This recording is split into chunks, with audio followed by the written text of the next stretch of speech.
নমস্কার, ডোমকল কলেজের পক্ষ থেকে সবাইকে স্বাগতম। ইতিমধ্যেই আপনারা অবগত হয়েছেন যে এবার কলেজে ভর্তি প্রক্রিয়া সেন্ট্রালাইজ ওয়েবসাইটের মাধ্যমে হতে চলেছে। কিভাবে আপনারা আবেদন করবেন এবং ভর্তি কিভাবে হবেন সেই সম্পর্কে অবগতির জন্য এই ভিডিওটি বানানো হয়েছে। চলুন শুরু করা যাক। আবেদন প্রক্রিয়াটি শুরু হবে 24শে জুন থেকে এবং চলবে 7ই জুলাই পর্যন্ত। যে সমস্ত ডকুমেন্টস স্ক্যান করে রেডি রাখবেন, প্রথমত একটি মোবাইল নম্বর এবং একটি ভ্যালিড ইমেল আইডি লাগবে। উচ্চ মাধ্যমিকের রেজিস্ট্রেশন নম্বর জেপিজে ফরম্যাটে 2 MB সাইজের মধ্যে রাখবেন। স্টুডেন্টের ফটো জেপিজে ফরম্যাটে 2 MB সাইজের মধ্যে রাখবেন। স্টুডেন্টের সিগনেচার 1 MB জেপিজে ফরম্যাটে রাখবেন। আধার কার্ড 2 MB সাইজ পিডিএফ ফরম্যাটে। ব্যাংক অ্যাকাউন্টের পাসবই জেপিজে ফরম্যাট 2 MB সাইজের মধ্যে। আইডেন্টিটি প্রুফ হিসাবে আধার কার্ড বা ভোটার আইডি বা অন্যান্য ডকুমেন্টস 2 MBর মধ্যে পিডিএফ ফরম্যাটে। কাস্ট সার্টিফিকেট যদি থাকে সেটাও পিডিএফ ফরম্যাটে 2 MB সাইজের মধ্যে। মাধ্যমিকের মার্কশিট সেটাও পিডিএফ ফরম্যাটে 2 MBর মধ্যে। উচ্চ মাধ্যমিকের মার্কশিট সেটাও পিডিএফ ফরম্যাটে 2 MBর মধ্যে। এবং মাধ্যমিকের অ্যাডমিট বা বার্থ সার্টিফিকেট সেটাও 2 MB পিডিএফ ফরম্যাটে। যে কোনো একটি ব্রাউজার খুলে সেখানে গুগল সার্চ করবেন এবং গুগল সার্চ অপশানে লিখবেন WBCAP। সর্বপ্রথম যে লিঙ্কটি আসবে সেই লিঙ্কে ক্লিক করবেন। একটি পপআপ মেসেজ শো করবে যেখানে কিছু ইনফরমেশন দেওয়া থাকবে। এরপর আপনারা যেটা করবেন, রেজিস্টার নাও অপশানে ক্লিক করবেন এবং মোবাইল নম্বরের জায়গায় আপনার মোবাইল নম্বরটি এন্টার করবেন। ইমেল আইডিতে ভ্যালিড একটি ইমেল আইডি এন্টার করবেন।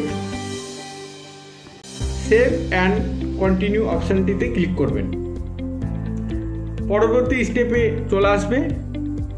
এখানে স্টুডেন্টের first name, middle name, last name enter করবেন। ন্যাশনালিটি এন্টার করবেন। State West Bengal, district choose করবেন। জেন্ডার চুজ করবেন। ডেট অফ বার্থ এন্টার করবেন। কোন ক্যাটাগরি আপনি সেটি সিলেক্ট করবেন এবং ইমেল আইডির পাশে একটি পাসওয়ার্ড সেট করবেন। পাসওয়ার্ডটি লিখে রাখবেন, পরবর্তীকালে লগ ইন করার জন্য প্রয়োজন হবে। মোবাইল নম্বরে একটি ওটিপি আসবে, ওটিপিটি এন্টার করবেন এবং ইমেল আইডিতে একটি ওটিপি আসবে, সেটিও এন্টার করবেন। এইচএস ইকুইভ্যালেন্ট পাস করেছেন কত সালে সেটি এন্টার করবেন। কোন বোর্ড থেকে পাস করেছেন সেটি এন্টার করবেন। এইচএসের রেজিস্ট্রেশন নম্বর এবং রোল নম্বরটি এন্টার করবেন এবং এইচএসের রেজিস্ট্রেশন সার্টিফিকেটটিকে আপলোড করবেন জেপিজে ফরম্যাটে।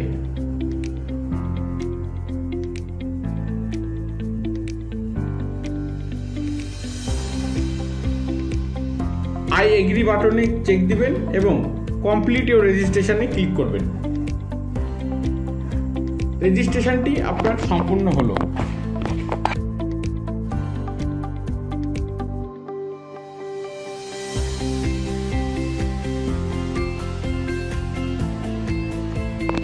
এরপরে স্টুডেন্ট লগ ইনে সেখানে ইমেল আইডিটি ইউজার নেম হিসাবে এন্টার দেবেন এবং যে পাসওয়ার্ডটি আপনি দিয়েছিলেন সেটা এন্টার করে লগ ইন অপশানে ক্লিক করবেন। চাইলে আপনি ওটিপি দিয়েও লগ ইন করতে পারেন।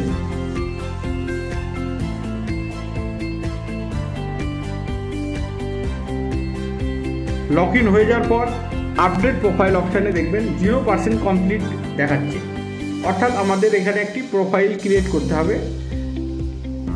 আপডেট প্রোফাইল অপশানে ক্লিক করলাম এবং পরপর ইনফরমেশনগুলো এন্ট্রি করতে থাকব। নাম আমরা এন্ট্রি করেছি, কিছু ইনফরমেশন প্রথমেই এন্ট্রি করে নিয়েছি। আইডেন্টি প্রুফ হিসাবে আমাদের আধার কার্ড আমরা এখানে এন্টার করব এবং আধার নম্বরটি এন্টার করব।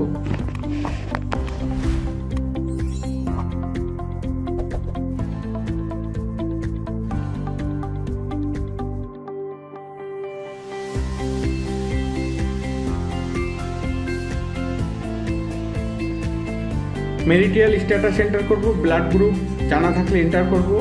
মাদার টাং আমরা বেঙ্গলি এন্টার করছি। এরপরে আমরা ফটোটি আপলোড করে নিই। স্টুডেন্টের ফটো জেপিজি ফরম্যাটে 2 MB সাইজের মধ্যে রাখতে হবে। ফটোটি ক্রপ করে নেব সুবিধা মতো, সেই সাথে সিগনেচারটিও আপলোড করে দেবো একই রকম পদ্ধতিতে।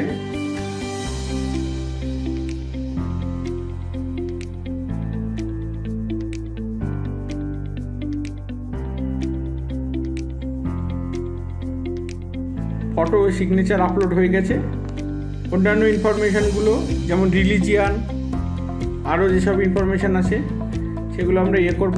হ্যান্ডিক্যাপ থাকলে হ্যান্ডিক্যাপ সিলেক্ট করতে হবে। স্পোর্টস কোটায় যদি আপনি অ্যাপ্লাই করেন তাহলে স্পোর্টস কোটায় কোন খেলায় আপনি খেলেছেন এবং কোন লেভেলে খেলেছেন সেটা সিলেক্ট করে দেবেন।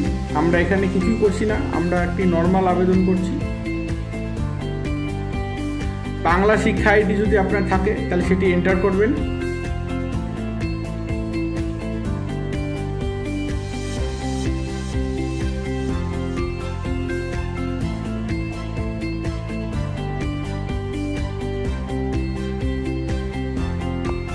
নিয়ারেস্ট রেলওয়ে স্টেশন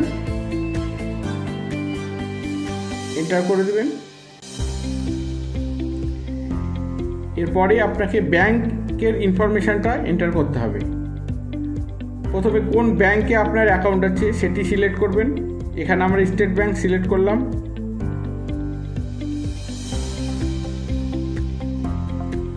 ব্যাংকে কি নাম আছে সেই নামটি সিলেক্ট করবেন। এখানে বলে রাখা ভালো, যদি আপনি টাকা পেমেন্ট করার পর কিছু টাকা ফেরত পান তাহলে এই অ্যাকাউন্টে ফেরত আসবে টাকা, তাই সঠিকভাবে এটি এন্টার করবেন। IFSC কোড এন্টার করবেন, অ্যাকাউন্ট নাম্বার এন্টার করবেন এবং ব্যাংকের পাসবইয়ের প্রথম পেজ সেটিকে আপলোড করবেন। আমরা আপলোড করে নিলাম। ভিউ ডকুমেন্টস অপশানে গিয়ে আপনি এটা চেক করে নেবেন ঠিকঠাক আপলোড হয়েছে কিনা। ওকে, আমরা সেভ অ্যান্ড কন্টিনিউতে করব। পরের অপশান, এবার আমরা স্টুডেন্টের অ্যাড্রেসটা ফিল আপ করবো।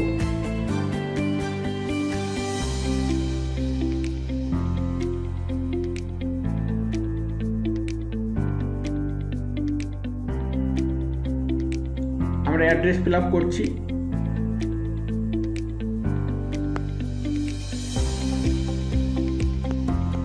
পার্মানেন্ট অ্যাড্রেস ফিল আপ করছি।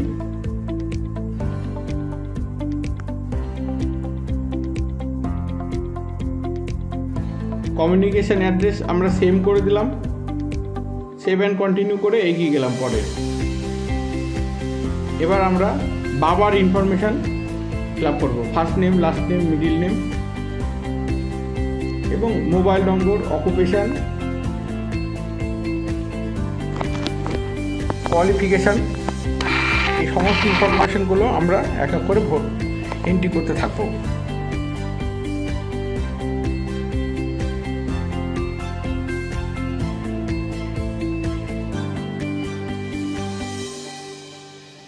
বাবা এবং মায়ের মোবাইল নম্বর এখানে ম্যান্ডেটরি ফিল্ড, এটা ফাঁকা রাখা যাবে না, আপনারা এটা দিয়ে দেবেন। অ্যানুয়াল ইনকাম আমি লিখে দিলাম 72,000। সেভ অ্যান্ড কন্টিনিউ করে পরবর্তী স্টেপে চলে আসলাম। এবার আমরা উচ্চ মাধ্যমিকে কত নম্বর পেয়েছি, প্রাপ্ত নম্বর মার্কশিটে সাবজেক্ট ওয়াইজ সেটা আমরা সিলেক্ট করব।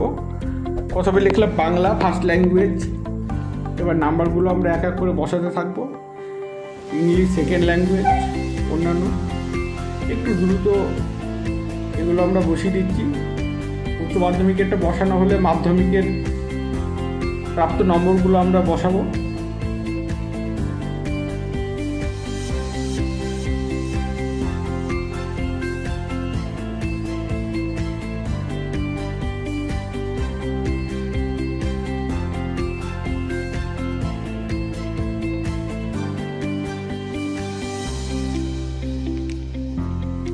বসানো হয়ে গেলে আমরা সেভ অ্যান্ড কন্টিনিউ করে এগিয়ে যাব।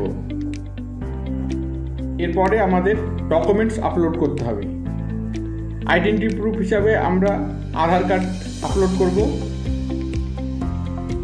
এগুলো PDF ফরম্যাটে আপলোড করতে হবে।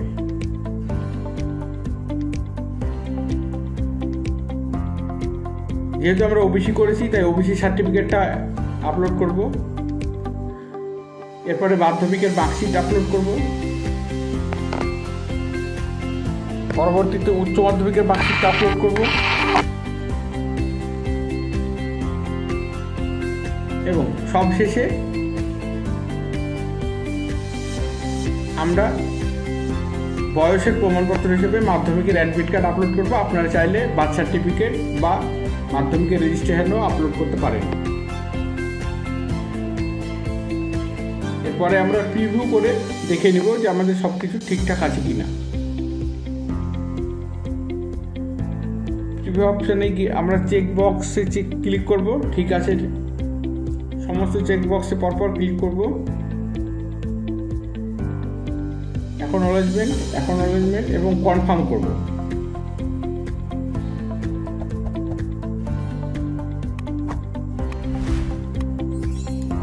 আমাদের কলেজ সিলেক্ট করতে হবে এবং এগিয়ে যেতে হবে।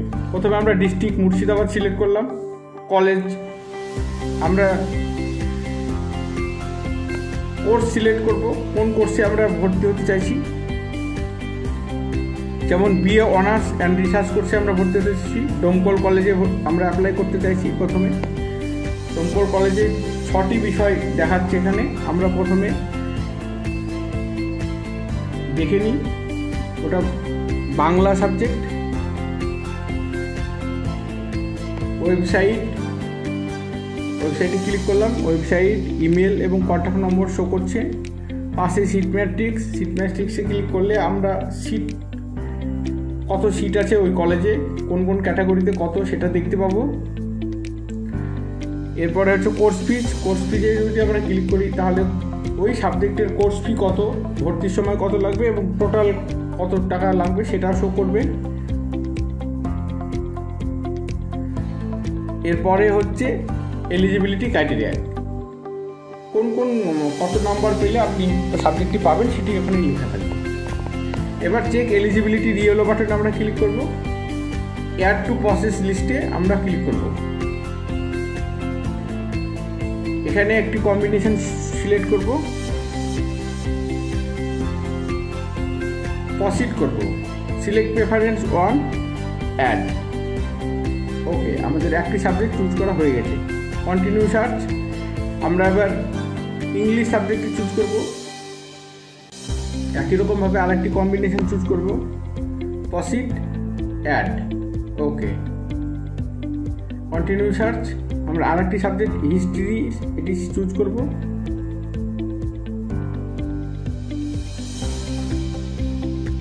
একটি কম্বিনেশন চুজ করব এবং এগিয়ে যাব। এরপরে আমরা অন্য একটি কলেজ সিলেক্ট করব। ডোমকল কলেজে 3টি সাবজেক্ট নেওয়া হয়ে গেছে আমার। এবার আমি অন্য একটি কলেজ সিলেক্ট করব।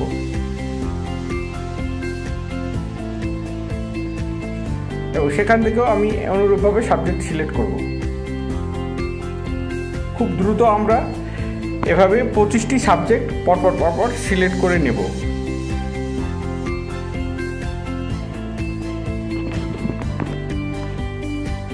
এখানে গুরুত্বপূর্ণ একটি কথা বলার আছে।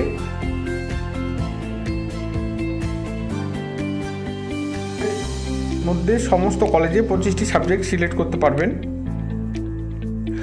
যে সাবজেক্টেই আপনি চান্স পান সেটাতেই আপনাকে অ্যাডমিশন নিয়ে নিতে হবে।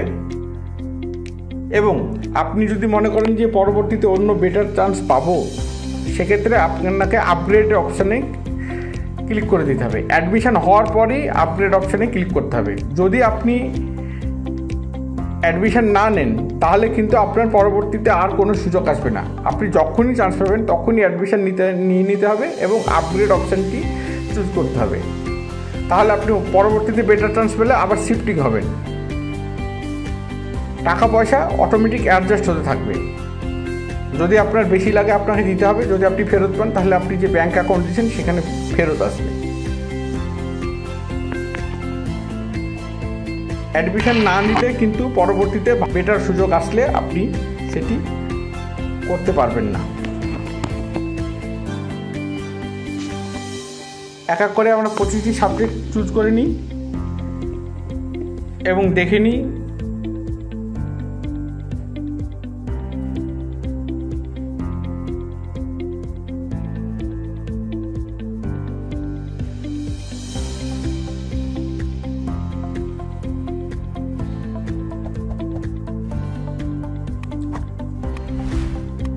চেক এলিজিবিলিটি ক্লিক করার পর নিচে একটি success you are eligible message দেখাচ্ছে। ওইটা যদি আপনি যদি এলিজিবল না হন তাহলে ওটা আসবে না, ওখানে রেড চলে আসবে। যাই হোক, আমাদের 25টি সাবজেক্ট সিলেক্ট করা হয়েছে। 26 নম্বর সাবজেক্টে গেলে এরর দিচ্ছে ম্যাক্সিমাম প্রেফারেন্স কাউন্ট।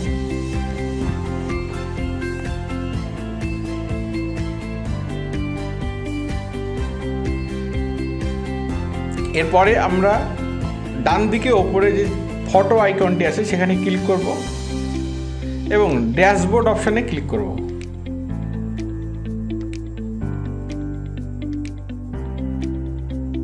এবং ডান দিকের নিচে যে সেভ বাটন আছে সেখানে ক্লিক করে আমাদের অ্যাপ্লিকেশনটি সেভ করে নেব। সেভ করার সঙ্গে সঙ্গেই একটি ফর্ম এবং ইনফরমেশান পিডিএফ আকারে ডাউনলোড হয়ে যাবে। আমরা সেটি প্রিন্ট করে নেব বা ডাউনলোড করে সেভ করে রাখব। এখন আমরা যে কলেজগুলো সিলেক্ট করেছি সেগুলোর মধ্যে যদি আমার মনে হয় যে একটা কলেজকে 1 নম্বরে না রেখে অন্য আরেকটি কলেজকে 1 নম্বরে রাখবো, বা কোনো কলেজকে 5 নম্বরে আছে সেটাকে তুলে 6 নম্বরে দিয়ে দেবো, 5 নম্বর যেটা আছে সেটাকে 6 নম্বরে দিয়ে দেবো, এটা আমরা ততক্ষণ পর্যন্ত চেঞ্জ করতে পারবো যতক্ষণ না মেরিট লিস্ট জেনারেট হচ্ছে। আমরা চলুন একবার দেখে নিই কীভাবে আমরা একটি প্রেফারেন্সকে চেঞ্জ করব। মনে করুন 7 নম্বর কলেজে আমরা একটা সাবজেক্ট চুজ করেছি, জলঙ্গি মহাবিদ্যালয়ের ইংলিশ। এই সাবজেক্টটিকে নিচে করে দিয়ে আমরা চাইছি মুর্শিদাবাদ আদর্শ মহাবিদ্যালয় 8 নম্বর যেটা সেটাকে নিয়ে আসতে। অর্থাৎ 7 নম্বরে ক্লিক করলাম, যে অ্যারো আছে ডাউন অ্যারো আপ অ্যারো সেখানে গিয়ে 8 নম্বর সিলেক্ট করে দিলাম। অর্থাৎ এটা 8 নম্বরটা উপরে চলে আসলো, 7 নম্বরের সাবজেক্টের নিচে চলে গেল। এভাবেই আমরা কিন্তু প্রেফারেন্সটাকে চুজ করতে পারি এবং ড্যাশবোর্ডে গিয়ে আবার সেভ করে নিতে হবে। সেভ করলে আবার কারেকশান ফর্মটি ডাউনলোড হয়ে যাবে। এভাবেই আপনি অ্যাপ্লিকেশানটি সম্পূর্ণ করবেন। ভিডিওটি বেশি বেশি শেয়ার করে সমস্ত উচ্চ মাধ্যমিক পরীক্ষার্থী যারা ভর্তি হতে চায় তাদের কাছে পৌঁছে দেওয়ার জন্য অনুরোধ রাখলো, যাতে সবাই সঠিকভাবে ফর্ম ফিল আপ করে অ্যাডমিশন নিতে পারে। এইটুকুই আবেদন। ধন্যবাদ সবাইকে।